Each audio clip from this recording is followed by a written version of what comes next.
प्रिय भक्तगण, आज हम आपको एक कथा का श्रवण कर रहे हैं जो सुनने मात्र से आपके जीवन में सुख संपत्ति और धन की वर्षा होगी। तो चलिए कथा को प्रारंभ करते हैं। जो समय की धारा है, अपने विश्वासी भक्तों की पालनहार है, जो पल में बदलते जीवन की धारा है, वही तो है सृष्टि के सर्वश्रेष्ठ महादेव। ओम नमः शिवाय, जय हो महादेव। एक समय की बात है, एक जंगल में बहुत सारे पक्षी बसे थे।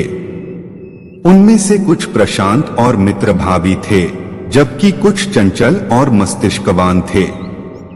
वहां पर गूंज रही थी उनकी खुशियों की अद्वितीय आवाजें। प्रतिदिन सूर्य की किरणों के साथ उनकी चहचहाहट आसमान को भर देती थी।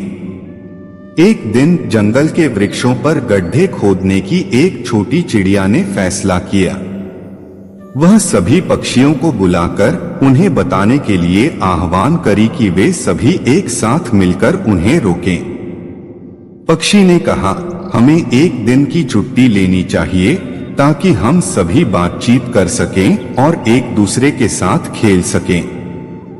सभी पक्षियों ने इस प्रस्ताव को स्वीकार कर लिया और निर्धारित दिन के लिए मंगलमय रूप से तैयार हो गए। दिन आया और पक्षी बागीचे में इकट्ठा हो गए।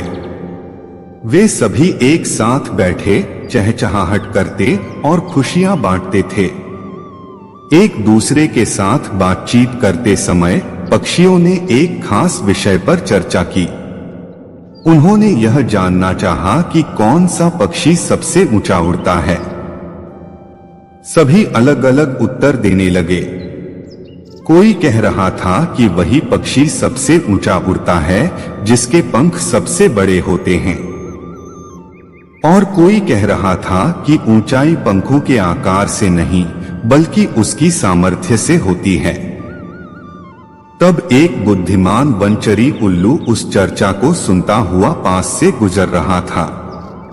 वह देखने के लिए रुक गया और चिंतापूर्वक बोला, प्रिय पक्षियों, यह बात तो सच है कि पंखों का आकार ऊंचाई में एक अहम भूमिका निभाता है, लेकिन उड़ान उड़ाने के लिए सबसे अधिक महत्वपूर्ण चीज उस पक्षी की निश्चित क्षमता होती है। पक्षियों ने उसके कथन को सुना और वहां मौन चाप सा छा गया।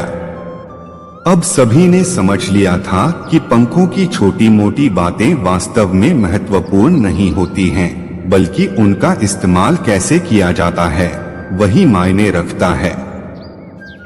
इस घटना ने सभी पक्षियों को समझ दिलाया कि वे महादेव कहते हैं, एक दूसरे की सामर्थ्य और विशेषताओं का सम्मान करें और एक साथ मिलकर काम करें।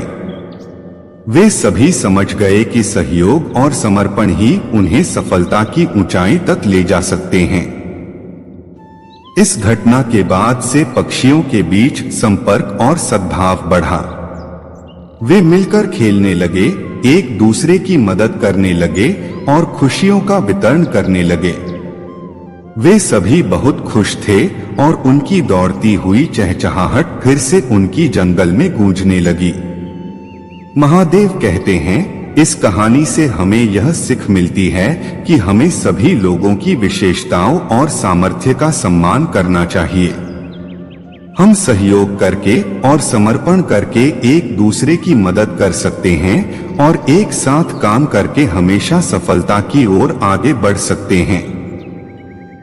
भक्तगण, इस कहानी में एक और कहानी जुड़ा है। बहुत समय पहले की बात है, एक विशाल जंगल में कई जानवर बसते थे। वहां पर मेढक, शेर, हाथी, बंदर, बाघ और अन्य जीव रहते थे। यह जंगल रहस्यमयी और अद्भुत था। जंगल में घने वन, ऊंचे पेड़, गहरे नदियां और सुंदर तालाब थे। हर दिन जंगल में रहने वाले जानवर इसे अपना घर मानते थे। एक दिन जंगल में जीवन की रोमांचक घटना हुई। बाघ और शेर के बीच में अद्भुत सब्बल हो रही थी। दोनों अपनी महानता पर गर्व कर रहे थे और एक दूसरे के सामरिक कौशल पर विचार कर रहे थे। यह तकरार तब तक बढ़ती गई जब तक कि एक बुद्धिमान उल्लू उनके पास नहीं आया और उन्हें एक सवाल पूछा। उल्लू ने कहा, आप दोनों इतनी महानता पर गर्व क्यों कर रहे हो? तुम दोनों अद्वितीय हो और एक दूसरे से अलग थलग हो। फिर भी तुम दोनों को एक दूसरे से क्या सीखने को मिल सकता है? शेर और बाघ चुकाने लगे। वे सोचने लगे कि यह उल्लू का कहना सही है। शेर ने कहा, हाँ, हम एक दूसरे से कुछ नया सीख सकते हैं। हमें एक दूसरे की सहायता करनी चाहिए और एक संयुक्त रूप से काम करना चाहिए।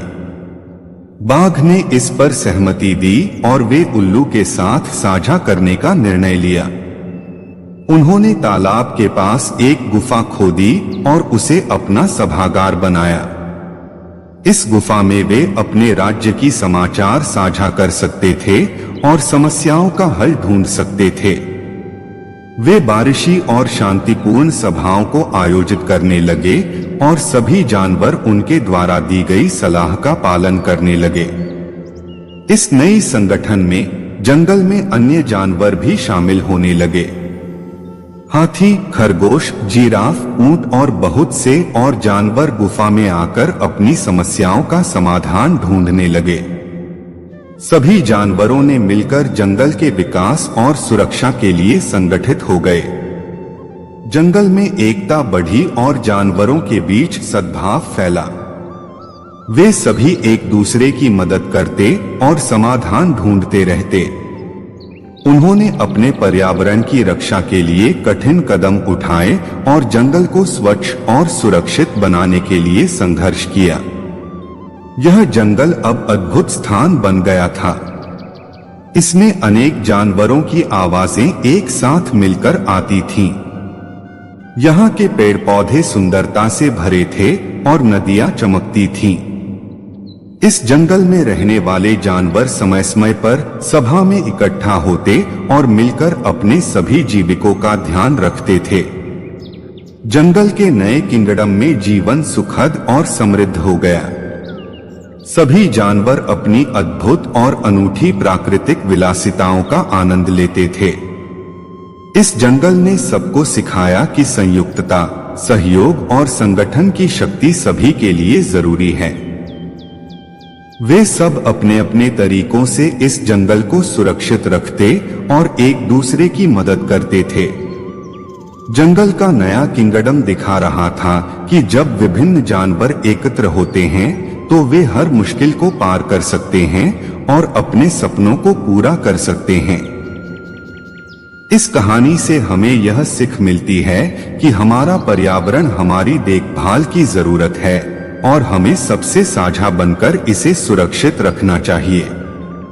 यह हमारी जिम्मेदारी है कि हम अपने प्राकृतिक संसाधनों का ध्यान रखें और जंगल और जीव जंतुओं को सुरक्षित करें। सब लोग मिलकर हम एक सुरक्षित और सुंदर जंगल बना सकते हैं जहां हर जानवर खुश हो सकता है और हम सबको गर्व हो सकता है। महादेव कहते, हम सबको मिलकर संगठित करके और एकता बनाकर रहना चाहिए।